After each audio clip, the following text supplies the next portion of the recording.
ሞት ሆይ መውጊያ የት አለ? ያኔ ኃያላኑን ስትወጋ የነበርክ ሞት ሆይ መውጊያ የት አለ? ሲኦል ሆይ ድል መንሳትህ ወዴት አለ? ሞት ድል በመነሳት ተዋጠ ብሎ ነው የተቀኘው። ሞት ምን ሆነ? ድል በመነሳት ምን ሆነ? ተዋጠ። ስለዚህ ሞትን የዋጠው ኢየሱስ ክርስቶስ ነው። ለስም አጠራሩ ክብር ምስጋና ይግባው።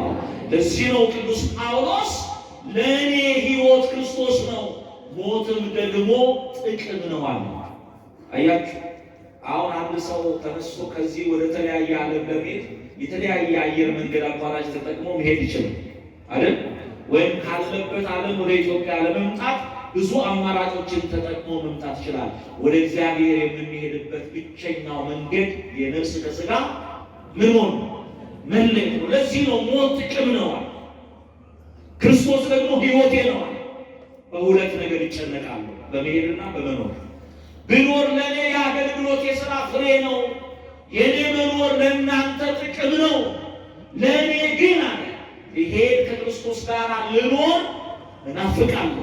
በዚህ ከመኖር በዛ መኖር እጅግ የተሻለ ነው። ምን የሆነ ነው? እጅግ የተሻለ ነው። ስለዚህ ወደ እግዚአብሔር በሃይማኖት ሆነው የሄዱ ሰዎች ወደ ተሻለው ዓለምና ወደ ተሻለው ሕይወት ነው የሄዱት። መምህራችንም ወልደ ሰማዕት ወደ ተሻለው ዓለም፣ ወደ ናፈቀው ዓለም፣ ወደ አገለገለው ወደ አምላኩ ሄዷል። እኔና እናንተም እንሄዳለን። እሱ ምግባር ከሃይማኖት አገልግሎትን ከምግባር ጋር አስተባብሮ ታምኖ ወደ አምላኩ ሄዷል። እኔና እናንተም ታምነን እንድንሄድ እግዚአብሔር ሁላችንን ይርዳ። እስከ ሀገር ውጭ ወንጌልን በማስተማር ስጋዊውን ነገር ንቆ ያለፈውን ወንድማችንን መምህር ዘላለም ወልደ ሰማዕትን ምክንያት አድርገን ከሱ ሕይወት እኛም የምንማረው ስላለ ይህንን ርዕስ መርጠናል። ስለዚህ ማን ያስተምረን? እግዚአብሔር ያስተምረን። ይህንን ቃል ጌታችንና አምላካችን መድኃኒታችን ኢየሱስ ክርስቶስ ለጊዜው በምሳሌ ሲያስተምር የተናገረው ኃይለ ቃል ነው። ኃይለ ቃሉን በህብረት አብረን እንላለን። አንተ ታማኝ አገልጋይ በሉ። በጥቂቱ ታምነሃልና በብዙ ላይ ሾመሃለሁ። ወደ ጌታህ ደስታ ግባ። ምንድነው ርዕሳችን? ወደ ጌታ ደስታ ግባ።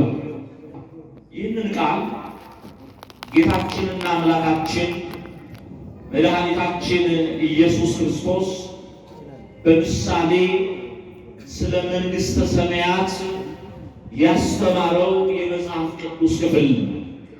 ወደ እሱ ከመግባታችን በፊት የእሑድ ሳምንት ያከበርነው በዓል አለ።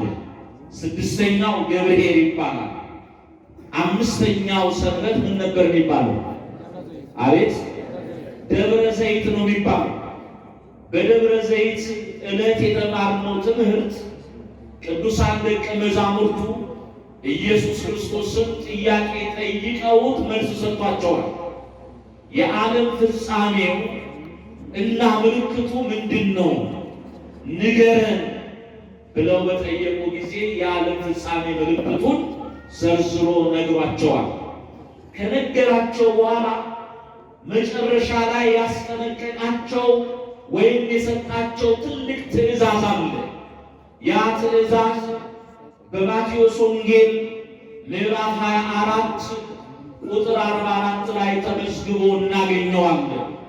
ኃይለ ቃሉ እንዲህ ይላል፣ ምንም የመምጣቴን ምልክት ብነግራችሁም የሰው ልጅ የሚመጣበት ሰዓት አይታወቅምና ተዘጋጅታችሁ ኑሩ ብሎ ትእዛዝ ሰጥቷችኋል።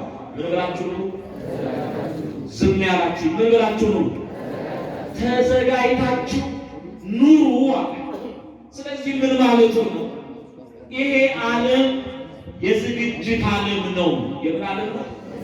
አሁን አንዳንዶቻችን የመኖሪያችን ዓለም አድርገ ነው ኑሮ በዚህ ዓለም እንደሆነ ተስፋ አድርገን ለመኖር ተደላድለን የተቀመጥን ሰዎች አሉ። ስለዚህ ይሄ ዓለም ተደላድለን የምንኖርበት ዓለም ሳይሆን የሚመጣውን አምላክ የምንጠባበቅበት የዝግጅት ዓለም ነው። የምን ዓለም ነው? ስለዚህ የሰው ልጅ በምን ሰዓት እንደሚመጣ አታውቁምና ሁልጊዜ ተዘጋጅታችሁ ምን በሏል? ኑሯል። ይህንን ነግሯቸዋል። በዮሐንስ ወንጌል ምዕራፍ 14 ቁጥር 1 ጀምሮ ደግሞ ለሐዋርያት የነገራቸው ነገር አለ። እንዲህ ብሏቸው ነበር። እኔ እሄዳለሁ ብሏቸው ነበረ። ምን እላለሁ? ምንም በመለኮታዊ ባህል እሱን የሚወስነው ስፍራ ባይኖርም በሁሉ ቦታ ያለ አምላክ ቢሆንም በክብር ከፍ ከፍ እላለሁ እሄዳለሁ ብሎ ሲነግራቸው ሁሉም ተረብሸዋል። ለምን? በዓለም ያለውን ስራቸውን ትተው እሱን አምነውት ከዋለበት እየዋሉ ካደረበት እያደሩ የእጁን ተአምራት እያዩ የአፉን ትምህርት እየሰሙ አብረውት ነበረ። እሄዳለሁ ሲላቸው ሁሉም ፈሩ፣ ታወቁ። እንዲህ ብሎ አጽናናቸው። አስተው የዮሐንስ ወንጌል ምዕራፍ 14 ቁጥር 1 ጀምሮ ልባችሁ አይታወክ አላቸው። ምን አይበል? ልባችሁ ምን አይበል? አይታወክ። በእግዚአብሔር እመኑ። ቀጠልና ደግሞ በእኔም እመኑ አላቸው። አሁን አብረን እንላለን። መጀመሪያ ምንድን ነው ያላቸው? በእግዚአብሔር ምን በሉ? እመኑ። ቀጠልና ደግሞ በእኔም እመኑ። አሁን ለመጽሐፍ ቅዱስ ትምህርት እንግዳ ለሆኑ ከአበው እግር ስር ቁጭ ብለው መጻሕፍትንና ትርጓሜ ላልተማሩ ሰዎች ይሄ ቃል ከባድ ነው። በእግዚአብሔር እመኑ ሲል እግዚአብሔር ሌላ፣ በእኔ እመኑ ሲል ደግሞ እሱ ሌላ የሆነ ይመስላል። እንደዛ አይደለም። የእግዚአብሔር አብ፣ የእግዚአብሔር ወልድ፣ የእግዚአብሔር መንፈስ ቅዱስ የወል የአንድነት የጋራ ስም ማን የሚለው ስም ነው? እግዚአብሔር የሚለው ስም ነው። ንገሩኝ፣ ማን የሚለው ስም ነው? እግዚአብሔር ስንል ስለ እግዚአብሔር አብ፣ ስለ እግዚአብሔር ወልድ፣ ስለ እግዚአብሔር መንፈስ ቅዱስ እየተናገርን ነው። እግዚአብሔር አብ ስንል በተለየ አካሉ አብን እየጠራን ነው። ወልድ ስንል በተለየ አካሉ ወልድን እየጠራን ነው። መንፈስ ቅዱስ ስንል መንፈስ ቅዱስን በተለየ አካል እየጠራን ነው። ስለዚህ በእግዚአብሔር እመኑ ማለት በባህሪ አባቴ በእግዚአብሔር አብ ምን በሉ? እመኑ። በባህሪ ሕይወቴ በመንፈስ ቅዱስ ምን በሉ? እመኑ። በእኔም እመኑ ሲል ደግሞ ወልድ በተባሉት በእኔም ደግሞ ምን በሉ? እመኑ ካለ በኋላ የሚቀጥለው ቃል እንዲህ ይላል፣ በአባቴ ቤት ብዙ መኖሪያ አለ። ደስ የሚለኝ ቃል። አሁን እዚህ እንገፋፋለን አይደል? አንዳንድ ሰዎች ይሄ ክልል የኔ ነው፣ ይሄ ስፍራ የኔ ነው ወግዱ ብለን እንገፋፋለን። በዓለም ብቻ እኮ አይደለም። ይሄ በሽታ ወደ መቅደሱ ገብቶ ይሄ የኔ ክልል ነው የሚሉ ለሰማያዊ ሀገር የተጠሩ በክልል በስፍራ በጎጥ የሚያምኑ ሰዎች የበዙበት ዘመን ላይ ነው ያለነው። ግን ተመልከቱ፣ በአባቴ ቤት ብዙ መኖሪያ አለ። ደስ አይልም? እስቲ በሉ። ስለዚህ እዛ አንገፋፋ። የተዘጋጀልን ስፍራ ለሁላችንም ይበቃል። በስሙ ላመንን በአርባ በሰማንያ ለተወለድን ምግባር ሃይማኖት አስተባብረን ለያዝን የተዘጋጀልን ስፍራ አለ። በአባቴ ቤት ብዙ መኖሪያ አለ። እንዲህስ ባይሆን ባልኳችሁ ነበር፣ ስፍራ አዘጋጅላችሁ ዘንድ እሄዳለሁ ሲበሉ። ስለዚህ የተዘጋጀልን ስፍራ ስፍራ አዘጋጅላችሁ ዘንድ እሄዳለሁ። በማቴዎስ 24 ላይ ተዘጋጅታችሁ ኑሩ፣ ከመምጣቴ በፊት ምን ብሏል? ተዘጋጁና ኑሯል። በዚህ ደግሞ ስፍራ አዘጋጅላችሁ ዘንድ እሄዳለሁ ካለ በኋላ እኔ ባለሁበት እናንተ ደግሞ እንድትኖሩ ዳግም ተመልሼ እመጣለሁ፣ መጥቼም ደግሞ እወስዳቸዋለሁ ይላል። እግዚአብሔር ስለ ቃሉ የተመሰገነ ይሁን። ተመልሼ ምን እላለሁ? እመጣለሁ። መጥቼ ደግሞ እወስዳቸዋለሁ። ለምንድን ነው እወስዳችሁ? እኔ ባለሁበት እናንተ እንድትኖሩ ይላል። ስለዚህ እዚያ አይደለም መኖራችን።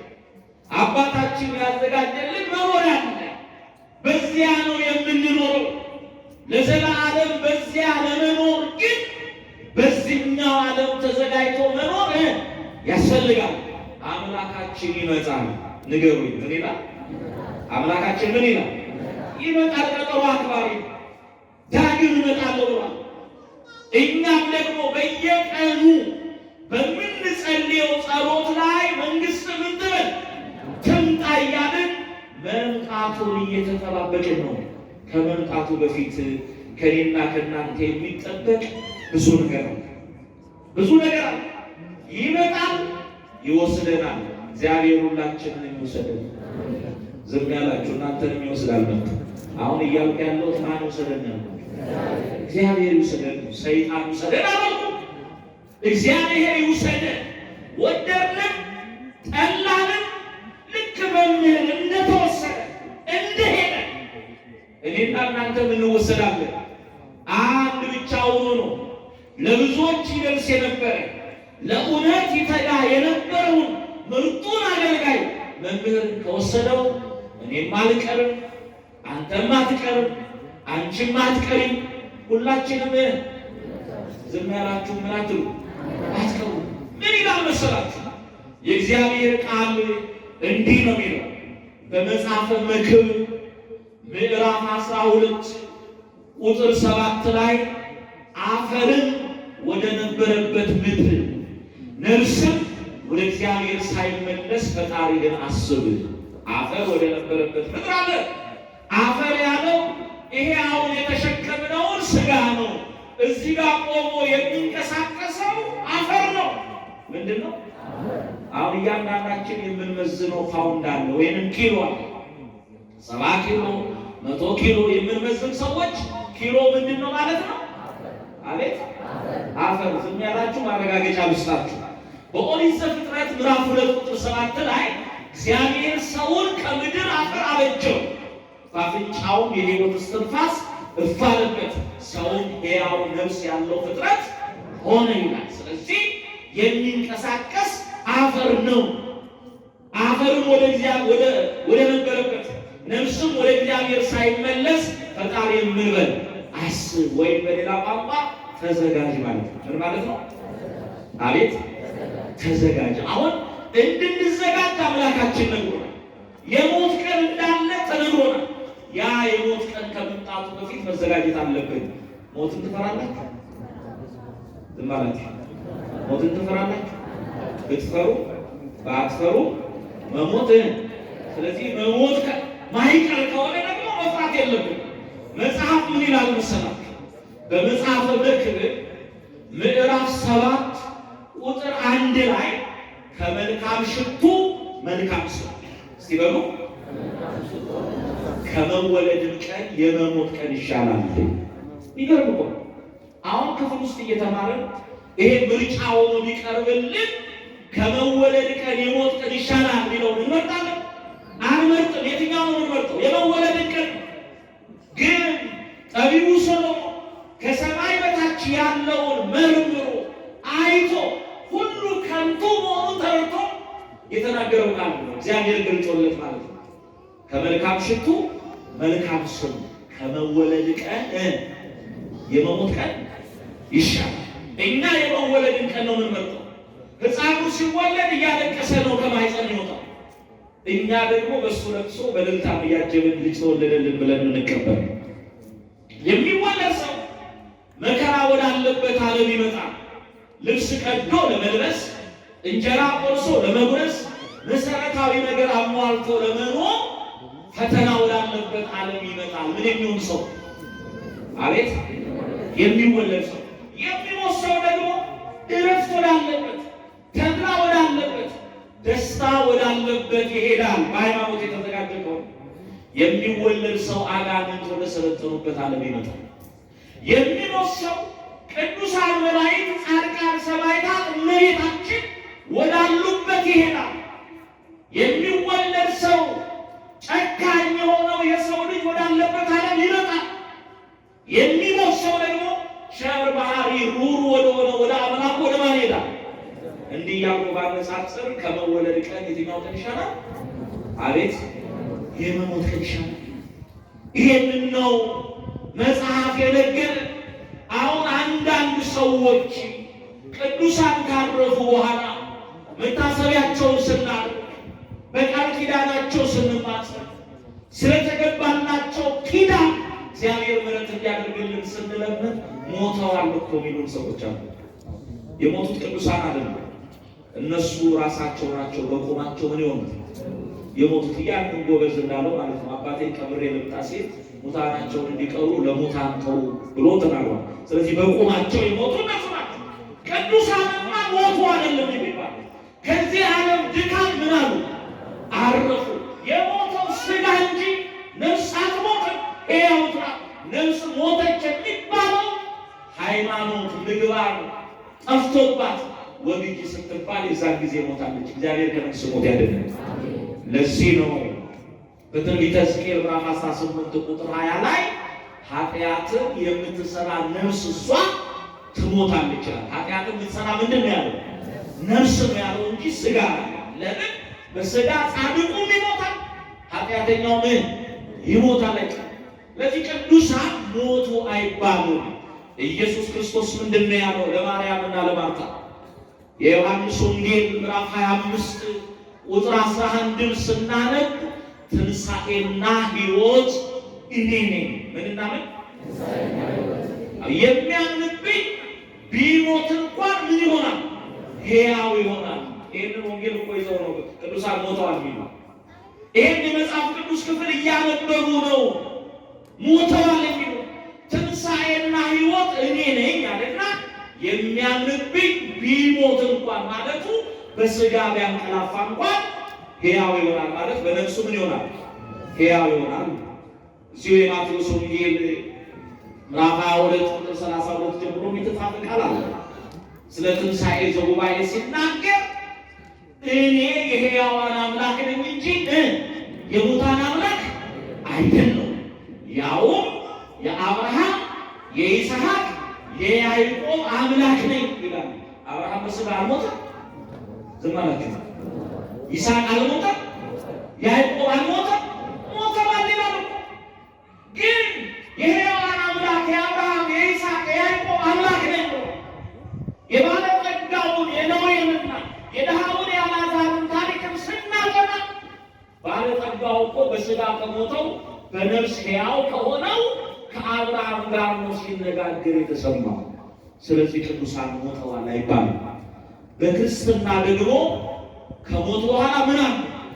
ሕይወት አለ። ከመቃብር በኋላ ምን አለ? ትንሣኤ አለ። ስለዚህ ከሞት በኋላ ሕይወት ነው ያለው። አሁን መምህር አረፈ ስንል የዚህን ዓለም ኑሮ ጨርሶ የአዲሱን ዓለም ሕይወት ምን አደረገ? ጀመረ ማለት ነው። በቃ የዚህን ዓለም ኑሮ ጨረሰ። እኔና እናንተም የምንጨርስበት ቀን ይመጣል።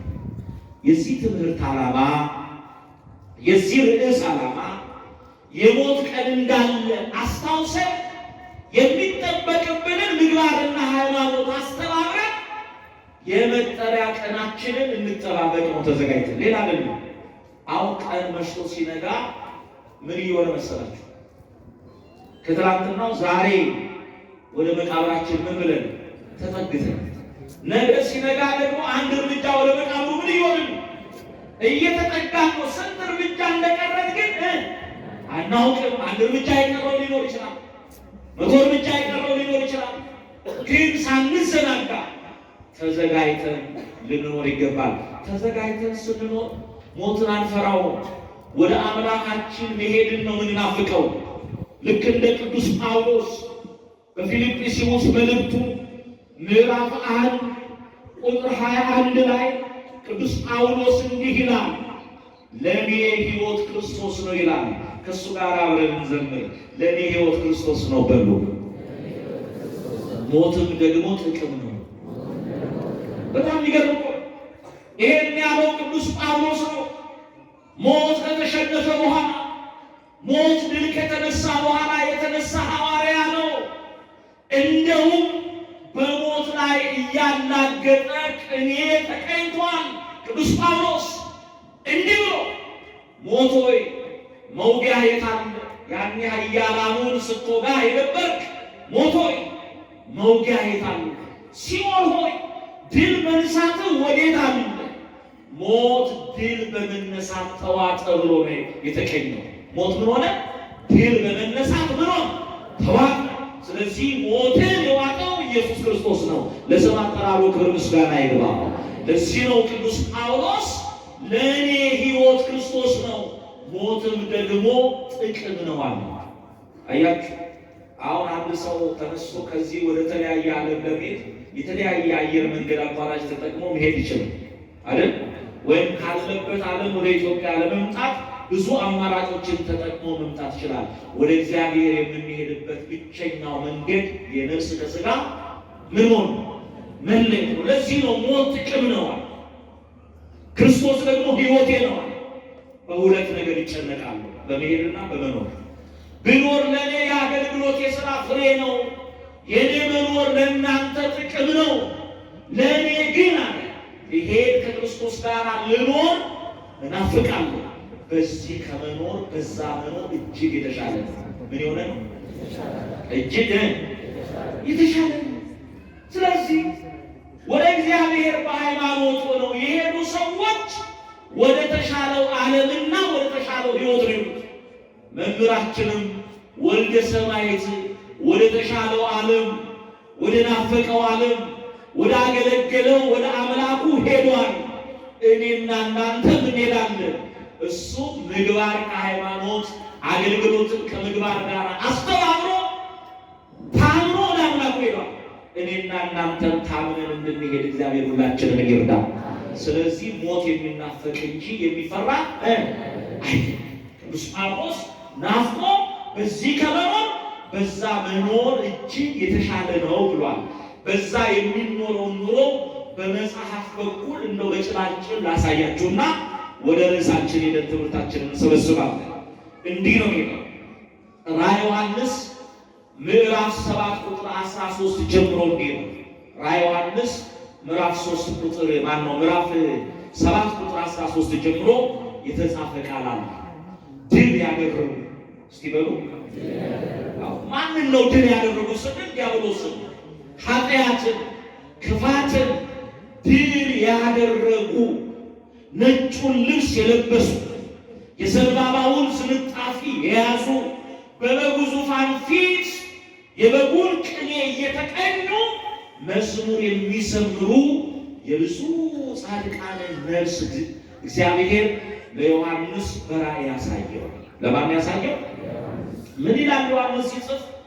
ከሽማግሌዎቹ አንዱ ይላል ራእዩን ከሚገልጹለት ከሽማግሌዎቹ አንዱ ነጩን ልብስ ለብሰው በዙፋኑ ፊት የቆሙትን ነፍሳት አሳየኝ ይላል። ምን ለብሰው? አሁን እኔ ያልኩት ነው። ምን አይነት ልብስ ለብሰው? ነጩን ልብስ ለብሰው በበጉ ዙፋን ፊት የቆሙትን የብዙ ነፍሳትን የብዙ ሰዎችን ነፍሳት አሳየኝ ይልና የተጠየቀውን ጥያቄ ይናገራል። እነዚህ ነጩን ልብስ የለበሱት እነማን ናቸው ብሎ ጠየቀኝ ይላል። እኔም ደግሞ ጥያቄውን መልሼ ጠየቅኩ ማለት ነው። እኔ እንጃ ጌታ አንተ ታውቃለህ እነማን ነው እነማን ናቸው እባክህ ንገረኝ አልኩት። ሽማግሌውም ለዮሐንስ እንዲህ አለው፣ እነዚህ ነጩን ልብስ የለበሱ ከታላቁ መከራ የመጡ ናቸው። ከየት የመጡ? ከታላቁ መከራ በሰማዕትነት ስለ ወንጌል፣ ስለ ሃይማኖት፣ ስለ እውነት፣ ስለ ክርስቶስ መከራ ተቀብለው ከታላቁ መከራ የመጡ ናቸው ይልና ልብሳቸው የመጣበትን ምስጢር ይነግረዋል። ምን ይለዋል መሰላችሁ? በበጉ ደም አጥበው ልብሳቸውን አነጹ። እስቲ በሉ በበጉ ደም አጥበው ልብሳቸው ምን አነጹ። በዚህ ዓለም ደም ያቆሽሻል እንጂ ምን አያጠራም። ይሄ ደም የተባለው የኢየሱስ ክርስቶስ ደም ነው። የማደም እንኳን የክርስቶስ ደም በብሉይ ኪዳን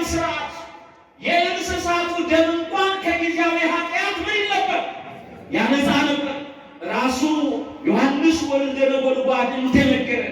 በአንደኛ ዮሐንስ መልእክት ምዕራፍ 7 ቁጥር 1 ላይ የልጁ የኢየሱስ ክርስቶስ ደም ከኃጢአት ሁሉ ያነጻል ይላል። ለስም አጠራሩ ክብር ምስጋና ይግባው። የማደም የኢየሱስ ክርስቶስ ደም ከኃጢአት ሁሉ ምን ይላል? ያነጻል። እነዚህ በበጉ ደም ልብሳቸውን አጥበው ያነጹ ናቸው። ቀንና ሌሊት በዙፋኑ ፊት ያመልኩታል። በጉም እረኛቸው ይሆናል፣ እንባቸውንም ከዓይናቸው ላይ ያብሳል። ስለዚህ በሰማይ ለቅሶ የለም፣ በሰማይ ሐዘን የለም፣ በሰማይ መከራ የለም፣ በሰማይ ውጣ ውረድ የለም። አሁን ርዕሳችንን ንገሩኝ። ምን ነበር ርዕሳችን? ወደ ጌታ ደስታ፣ ወደ ጌታ ምን ደስታ ምን ግባ። ወደ ሰማይ ወደ አምላካችን ደስታ ለመግባት በምድር ከኛ የሚጠበቅ ነገር አለ። አንዳንዶች እንዲህ ነው፣ እኔ ጌታ ኢየሱስን አምኜዋለሁ በጸጋው ድኛለሁና ስራ አያስፈልገኝም በጸጋው ጸድቄአለሁ የሚሉ ሰዎች አሉ። ምን ማለት ነው? አዎ መጽሐፍ ይላል፣ ቅዱስ ጳውሎስ ይናገራል፣ በጸጋው ድኛለሁ ይላል። ምን ማለት ነው? በጸጋው ድኛለሁ ማለት በአዳም ከነበረብን ከዘላለማዊ ሞት ከዘላለማዊ መርገም የዳነው በእኛ ሥራ አይደለም። በጸጋው እሱ ቤዛ ሆኖ ሥጋውን ቆርሶ ደሙን አፍሶ በመስቀል ላይ ስለኛ እርቃኑን ተሰቅሎ ከዘላለማዊ ሞት ነፃ አውጥቶናል። ለስም አጠራሩ ክብር ምስጋና ይግባው። ከዘላለም ሞት የዳነው በእኛ ሥራ አይደለም፣ በማጸጋ ነው። በእሱ ጸጋና ቸርነት ቤዛነት በእሱ ጸጋ ድነናል ማለት ግን ምግባር አያስፈልገንም፣ ዋልጌዎች ሆነን እንኑር ማለት አይደለም። ለዚህ እኮ ወደ ርዕሳችን ስንመለስ ኢየሱስ ክርስቶስ ስለ መንግሥተ ሰማያት ምሳሌ ሰጠ። የማቴዎስ ወንጌል ምዕራፍ 14 ቁጥር የማቴዎስ ወንጌል ምዕራፍ 25 ቁጥር 14 ጀምሮ ምንድን ነው የሚለው? አንድ ሰው ወይም ጌታው ባለሀብቱ ባለጠጋው ወደ ሩቅ ሀገር ሊሄድ ተነሳ። ወዴት? ወደ ሩቅ ሀገር ሊሄድ። ሩቅ ሀገር የተባለው ሰማያዊው የእግዚአብሔር መንግሥት ነው። ከመሄዱ በፊት አገልጋዮቹን ጠራቸው። ስለወደዳቸው ስላመናቸው እኔና እናንተ የሚወደድ ግብር የለንም፣ እሱ ፍቅር ስለሆነ ግን አይጠላም። ይጠላል? ምን ነው ዝም ማለት? ይጠላል? በዚህ ዓለም ያሉትን እኮ እንዲሁ ወደዳቸው ይላል። እንዴት ወደዳቸው? እንዲሁ ወደዳቸው ማለት የሚወደድ ነገር ሳይኖራቸው ምን አላቸው? ወደዳቸው። ፍቅሩ ደግሞ ወረት ያለበት ፍቅር አይደለም። በዘላለም ፍቅር ወደዳቸው ተብሎ ተጽፏል። ስለወደዳቸው አገልጋዮቹ ስላመናቸው ጠራቸውና እንደያቅማቸው መክሊት ሰጣቸው። እንደየምናቸው አያችሁ፣ ጨካኝ አይደለም። የእያንዳንዱን አቅም ስለሚያውቅ ሩሩ ስለሆነ ደግ ስለሆነ ለሎሌዎቹ ለአገልጋዮቹ የሚራራ የሚያስብ ስለሆነ አደራ የሰጣቸው እንደየምናቸው እንደያቅማቸው ሰጣቸው። ለአንዱ 5 መክሊት ሰጡ፣ ለሁለተኛው 2 መክሊት ሰጡ፣ ለሶስተኛው ደግሞ 1 መክሊት ሰጠው ይላል። ባለጠጋ ነው፣ ሀብተ ንብረቱ የሱ ነው፣ ካዝና ውስጥ ቆልፎበት ሄደ አይልም። እንዲሰሩበት ለልጆቹ ምን አደረገ? ሰጣቸው። እኔ እስከምመጣ ይሄንን ነግዳችሁ አትርፋችሁ ጠብቁኝ አለ። ምን ብላችሁ? ምን ማለት መሰላችሁ? ምግባር ከሃይማኖት አስተባብራችሁ ጠብቁኝ። በጸጋው ድኛለሁ ብላችሁ እግራችሁን አጣጥፋችሁ አትበሉ፣ አትቀመጡ። በተሰጣችሁ ጸጋ ሰርታችሁ አትርፋችሁ ጠብቁኝ ማለት ነው። ይሄንን ብሎ ሄደ። ታማኞቹ ወዲያውኑ ስራቸውን ጀመሩ። መቼ? ወዲያውኑ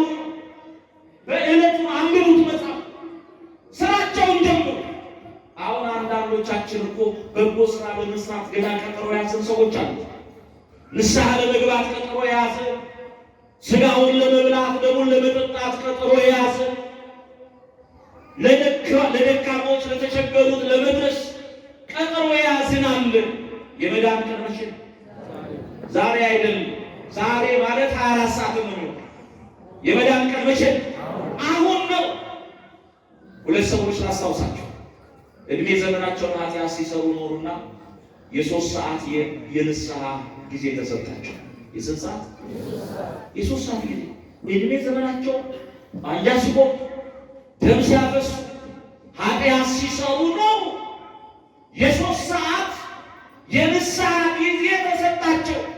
ያን ጊዜ ደግሞ ከ6 ሰዓት እስከ 9 ሰዓት ከስንት ፈያታዊ ዘየማንና ፈያታዊ ዘጸጋም ይባላል። በለጣም ሕይወት በመካከላቸው ተሰቅሎ በግራና በቀኝ ተሰቅለው የንስሐ ጊዜ ተሰጣቸው።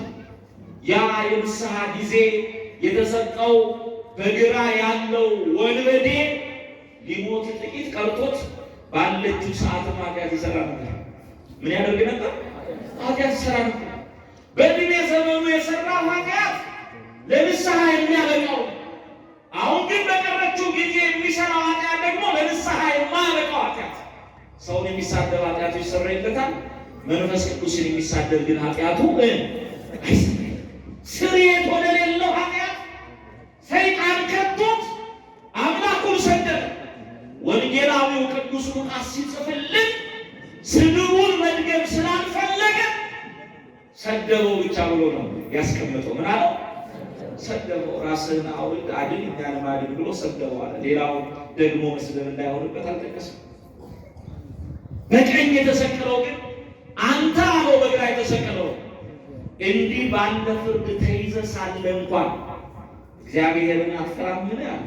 አሁን አንዳንዶቻችን እኮ እድሜያችን ደርሶ ጉባኤያችን ተርሶ የምንቀበርበት ቀን ቀርቦ አሁንም ንስሐ ግቡ ተብለን ምንለምን፣ ስጋው ደግሞ ተቀበሉ ተብለን ምንለምን ሰዎች አለ።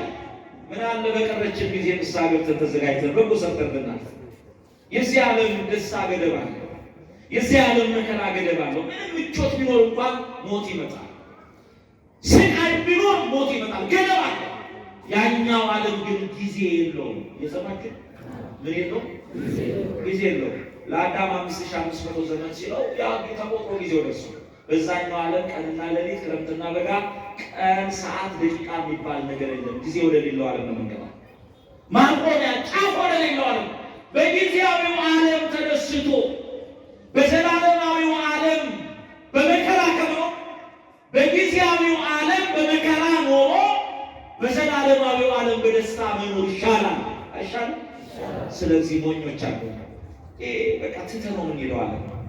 እኮ መምህር ሄደ ቢኖር እኮ ብዙ ይሰራል፣ ብዙዎችን ለክርስቶስ ያፈልሳል፣ ለመንግስቱ ያበቃል። ግን በቤተ ክህነቱ በቤተ መንግስቱ ላለን ለሁላችን አስተማሪ ያደርገው ወሰነው። እኔና እናንተ ምን ወሰናል? ስለዚህ በቀረን ጊዜ እንጠቀምበት፣ ንስሐ እንግባ። ስለዚህ ያኛው በቀረችው ጊዜ አንተ እንዲህ ባለ ፍርድ ተይዘህ ሳለ እንኳን አምላክህን አትፈራምን አለ። ቀጠለና አይሁድ በእኔና በአንተ ላይ የፈረዱት ፍርድ እውነተኛ ፍርድ ነው ይላል። ይሄን ቃል ታገኙት የሉቃስ ወንጌል ምዕራፍ 23 ቁጥር 39 ላይ ሉቃስ 23:39 በእኔና በአንተ ላይ እውነተኛ ፍርድ ፈረዱ፣ እሱ ግን ያለ ኃጢአቱ ተሰቅሏል አለና ጌታ ሆይ በመንግስት በመጣ ጊዜ አስበኝ። እስቲ በሉ ሁሌ በቅዳሴው የምንማጸነው ተማጽኖ ሁላችንን በቸርነቱ ያስበን። አስበኝ ኢየሱስ ክርስቶስ መለሰና እንዲህ አለ፣ እንዳንተ አይነቱን ለማዳን እስከምመጣ አልጠብቅም፣ ዛሬውኑ ከኔ ጋር በገነት ትሆናለህ አለ። ስሙ የተመሰገነ ይሁን። ዛሬውኑ ከኔ ጋር የት ትሆናለህ? አሁን አንዳንድ ሰዎች በመንግስት በመጣ ጊዜ አስበኝ ስላለ ዳነ ብለው ያስባሉ። ይሄ ብቻ አይደለም። የመጀመሪያው እንዲህ ባለ ፍርድ ተይዘህ ሳለ እግዚአብሔርን ስትሳደብ አትፈራምን ብሎ ፈሪሃ እግዚአብሔርን ለተሰቀለው ሰውዬ ለሰቃዮቹም በመስቀል ላይ ሆኖ ሰብኳል። ሁለተኛ አይሁድ በእኔና በአንተ ላይ የፈረዱት ፍርድ እውነተኛ ፍርድ ነው ብሎ በደሉን አምኖ የተሰቀልኩት በኃጢአቴ ነው ብሎ ንስሐ ገባ። ቀጥሎ ደግሞ እሱ ያለ ኃጢአቱ ተሰቅሏል ብሎ ለኢየሱስ ክርስቶስ ንጽሕና ምን ብሏል? መስክሯል። በሰው ፊት የሚመሰክርልኝ ምንድን ነው ያለው ክርስቶስ? በአባቴ ፊት ምስክር። ይህን ካለ በኋላ በመንግስት በመጣ ጊዜ ምን በለኝ? አስበኝ። ክርስቶስ ሲያስተምር ለምኑኝ እሰጣችኋለሁ፣ ፈልጉ ታገኛላችሁ፣ መዝጊያን አንኳኩ ምን አደርጋለሁ? እከፍታለሁ ብሏልና የተዘጋው የገነት በር ተከፈተለት። በጊዜው ተጠቀመ። እኔና እናንተ በጊዜያችን እንጠቀም። እነዛን መክሊት የተሰጣቸው ወዲያውኑ ስራቸውን ጀመሩ። እየነገዱ ሁለቱ አተረፉ፣ አንደኛው ቀበረ። ከዛ ሊቆጣጠራቸው ጌታው ተመልሶ መጣ። ኢየሱስ ክርስቶስ ይመጣል። ጨርሻለሁ ትምህርቴን። ኢየሱስ ክርስቶስ ምን ይላል? ይመጣል፣ ይቆጣጠራል። ለነሱ መክሊት እንደሰጣቸው ለእኔና ለእናንተ ብዙ ጸጋ ተሰጥቶናል። የተሰጠንን መዘርዘር ስለማልችል አንዱን ጸጋችንን ብቻ ላስታውሳችሁ። ሁላችንም የልጅነት ጸጋ ተሰጥቶናል። የምን? አቤት! አሁን እዚህ ውስጥ ባሪያ የለም። እንግዲህ የዚህ ሳምንት ትምህርት ስለሆነ ባሪያ የለም። እዚህ ውስጥ ያለው ሁሉ ልጅ ነው። የባልጆች ልጅ ደግሞ የአባቱን ርስት የመውረስ ምን አለው? መብት አለው። የርስቱ ወራሾች፣ የስሙ ቀዳሾች ለመሆን መዘጋጀት አለብን። ሊቆጣጠራቸው መጣ። እኛ ልጆቹ ነን። እግዚአብሔር አባታችን ነው። መልካም ልጅ ደግሞ የአባቱን ትእዛዝ ያከብራል፣ የአባቱን ቃል ይሰማል። እኔና እናንተም የአባታችንን የእግዚአብሔርን ቃል እንድንሰማ እግዚአብሔር ይርዳል።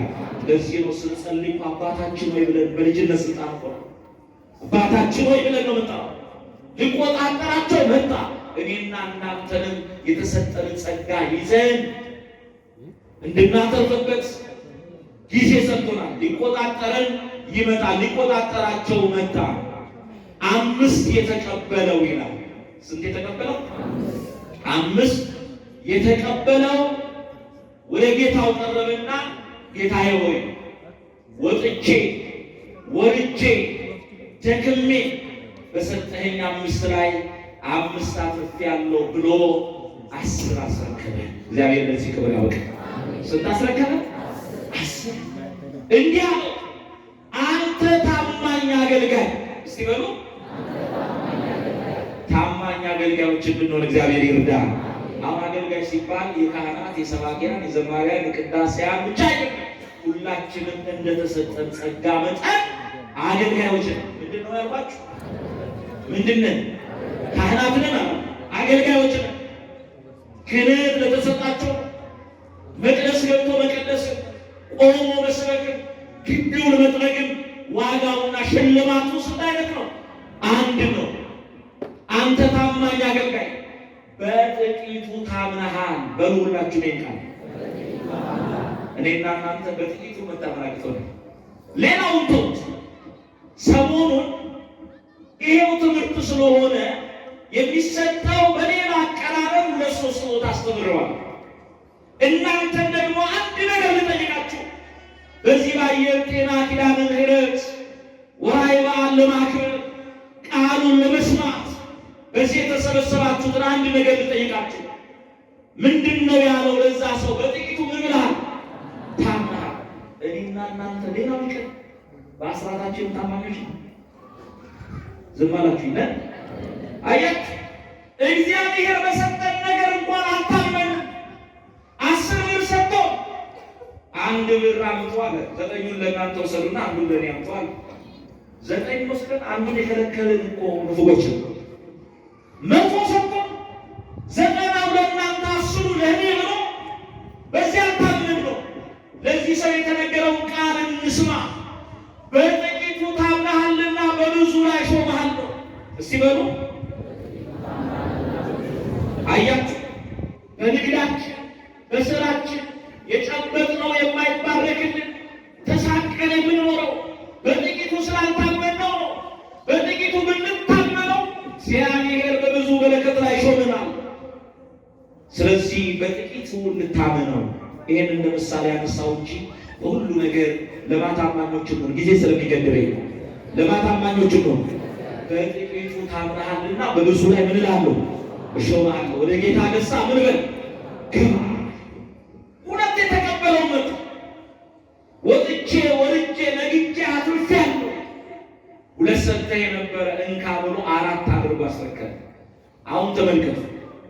ለዚህም ሰው ምንድን ነው አንተ ታማኝ አገልጋይ፣ አምስት ስላተረፈው ምንድን ነው ታማኝ፣ በጥቂቱ ታምናሃልና በብዙ ላይ እሾምሃለሁ። ወደ ጌታ ደስታ ምን እላለሁ ግባ አለው። ደስ አይልም? ለሁለቱም የሰጣቸው ምስጋና ሽልማትን ስንት አይነት ነው? አንድ አይነት። መንፈስ አንድ ነው። የጸጋ ስጦታ ልዩ ልዩ ነው። በተሰጠን ስጦታ በጉልበታችን፣ በአቅማችን፣ በእውቀታችን፣ በገንዘባችን እግዚአብሔር በሰጠን ነገር ሁሉ ለእግዚአብሔር ታምነን ካገለገልን ፓትርያርኩ ቅድም እንዳልኳቸው እግዚአብሔርን ደጅ የሚጠርገው በመንግስቱ የምናገኘው ክብርና ሽልማት ስንት አይነት ነው? አቤት አንድ አይነት ነው። ትዝ አይላችሁ ጌታ ወጥቶ ስራ አለኝ በወይኔ መካከል እና መጣችሁ ስሩ እያለ ይጠራ ነበር። ጠዋት ወጣና አንዱን አገኘው። 1 ዲናር እከፍልሃለሁ በወይኔ መካከል ስራ ትቀጠራለህ አለው። ተስማምቶ 1 ዲናር ሊቀበል ተቀጠረ። በጠዋት ገብቶ 3 ሰዓትም 6 ሰዓትም 9 ሰዓትም ማለት 11 ሰዓትም በ1 ዲናር እየተስማማ ቀጠራቸው። 12 ሰዓት ለሁሉም ዋጋቸውን ከፈለ። ምን አደረገ? ስንት ነው ለሁሉም የተከፈለ? 1 ዲናር። ጠዋት የገባው 11 ሰዓት ለገባው ሲከፈል አይቶ ተበሳጨ። እኔ ከጠዋት ጀምሮ ገብቼ 1 ዲናር 11 ሰዓት ለገባው 1 ዲናር እንዴት ይሰጣል አለ። ባለ ሀብቱ መብቱ አይደለም? ምን ነው ዝም አላችሁ? መብቱ አይደለም? ያኛው እኮ ተስማምቶ ነው የገባው። ምን ማለት ነው? 1 ሰዓት የገባው የተባለው ከተጠመቀበት ቀን ጀምሮ ከእግዚአብሔር ደጅ ያልጠፋ ማለት ነው። 3 ሰዓት በሕፃንነት፣ 6 ሰዓት በወጣትነት፣ 9 ሰዓት በጉልምስና፣ 11 ሰዓት ደግሞ በሽምግልና በበጎ ስራ በንስሐ ወደ እግዚአብሔር የተመለሰ ሁሉ አንዱን መንግስት ይወርሳል ማለት ነው። ይህን ስላችሁ 11 ሰዓትን መጥቶ መውረስ ይቻላል። እስከ ሽምግልና እንደፈለግ ሁሉን ብለሽ እንዳትሸወዱ እንዳትጎዱ። ለምን 11 ሰዓት ሳትደርስ ጥሪው በ6 ሰዓት ሊሆን ይችላል። በስንት ሰዓት? 11 ስጠብቅ በ6 ስለምትጠራ ቅድም እንዳልኩት በመክሊታችን አትርፈን ተዘጋጅተን እንድንኖር እግዚአብሔር ይርዳ። ሶስተኛው መጣ። ቀብሮ ነው ያው ትርፍ አላመጣ። ገንዘቡን ይዞ መጥቶ ንግግሩን በስድብ ጀመረ። በምን ጀመረ? አበው የሚተረጉሙት ሊቃውንቱ የመጻሕፍት መምህር የሚተረጉሙት አሉ። ያንን ለመተርጎም አቅሙም ሰዓቱም ጊዜውም ስለሌለ እኔ ይህን ብቻ ጠቁሜ ጨርሳለሁ። በስድብ ጀመረ። እንዲህ ብሎ አንተ ካልዘራህበት የምታጭድ ካልበተንክበት የምትሰበስብ ጨካኝ መሆንህን ስላወቅኳል። ጌታው ጨካኝ ነበር። ጨካኝ ቢሆን ኖሮ መክሊት ሳይሰጥ የትም ገብታችሁ ነግዳችሁ አትርፋችሁ ጠብቁ ይላል እንጂ መነገጃ አይሰጥም ነበር። ጸጋ አይሰጥም ነበር። ጨካኝ መሆንን ስላወቅ የሰጠኸኝን ቀበልኩት እንካ ብሎ ያንን መለሰና ሰጠው ይላል። ምንድን ነው የሚለው? በጣም የሚገርመው በዚህ በማቴዎስ ወንጌል ላይ የተጻፈ ኃይለ ቃል አለ። በማቴዎስ ወንጌል ምዕራፍ 25 ቁጥር 28 ጀምሮ እንዲህ ነው የሚለው። ወዲያው መልስ ሰጠው። ምን ብሎ? እኔ ካልዘራሁበት የማጭድ ካልበተንኩበት የምሰበስብ ጨካኝ መሆኔን ካወቅ ለምን ነግደህ አላተረፍክበትም? ያልዘራሁትን የማጭድ ከሆነ ያልበተንኩትን የምሰበስብ ከሆነ በሰጠው ለምን አትርፍ አልጠበቀኝም? ወይም ደግሞ አንተ ማትረፍ ካልቻልክ ለሚያተርፍበት ለሌላ ሰው ለምን አልሰጠኸው አለና እንዲህ ብሎ ትእዛዝ ሰጠ። ስለዚህ ምንድን ነው የሚለው? ቁጥር 9:28 ጀምሮ ስለዚህ መክሊቱን ውሰዱበት ይላል። ምን በሉበት? ውሰዱበት። 10 መክሊትም ላለው ስጡት፣ ላለው ሁሉ ይሰጠዋል ይበዛልታል፣ ለሌለው ደግሞ ያለው ያው ይወሰድበታል። እሱን ጥርስ ማፋጨትና ጨለማ ወዳለበት አውጡና ምን በሉት?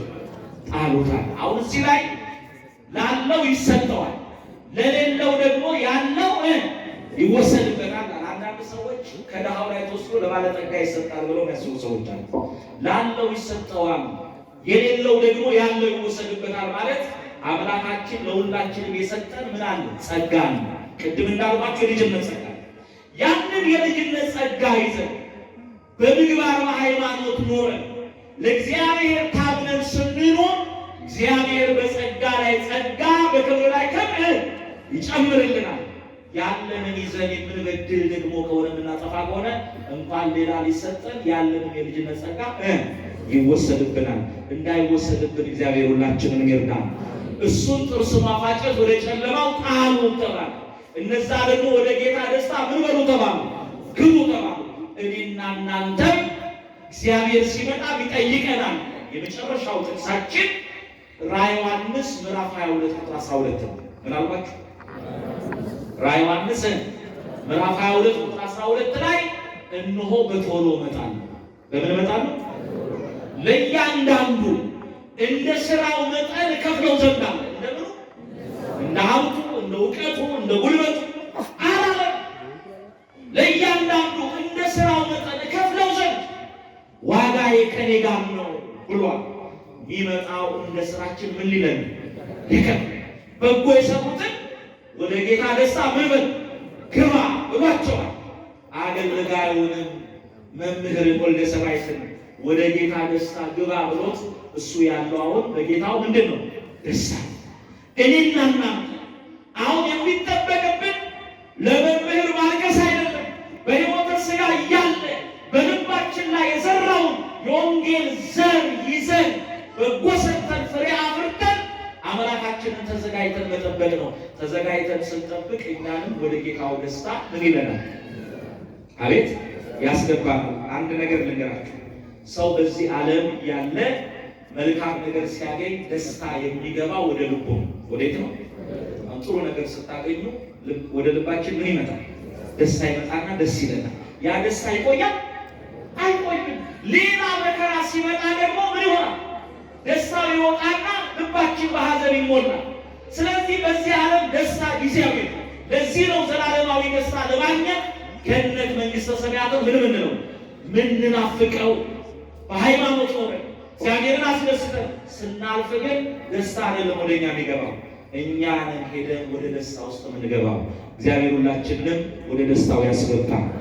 የመከረን ያስተማረን የአባቶቻችን አምላክ እግዚአብሔር ስሙ ለዘላለም የተመሰገነ ይሁን። ቃሉን ለመስማት በደጁ እንደተሰበሰብን ከቁጥር ሳያጎድል በመንግሥተ ሰማያት ይሰብስበን። ተሰብስቦ ከመበተን አምኖ ከመካድ እግዚአብሔር ይሰውረን። የሰው መጨረሻው ሲያምር ነውና የሁላችንን መጨረሻችንን ያሳምርልን። የወንድማችንን የወልደ ሰማዕትን ነፍስ በገነት በመንግሥተ ሰማያት ያሳርፍልን። ወስብሐት ለእግዚአብሔር። ይቆየን።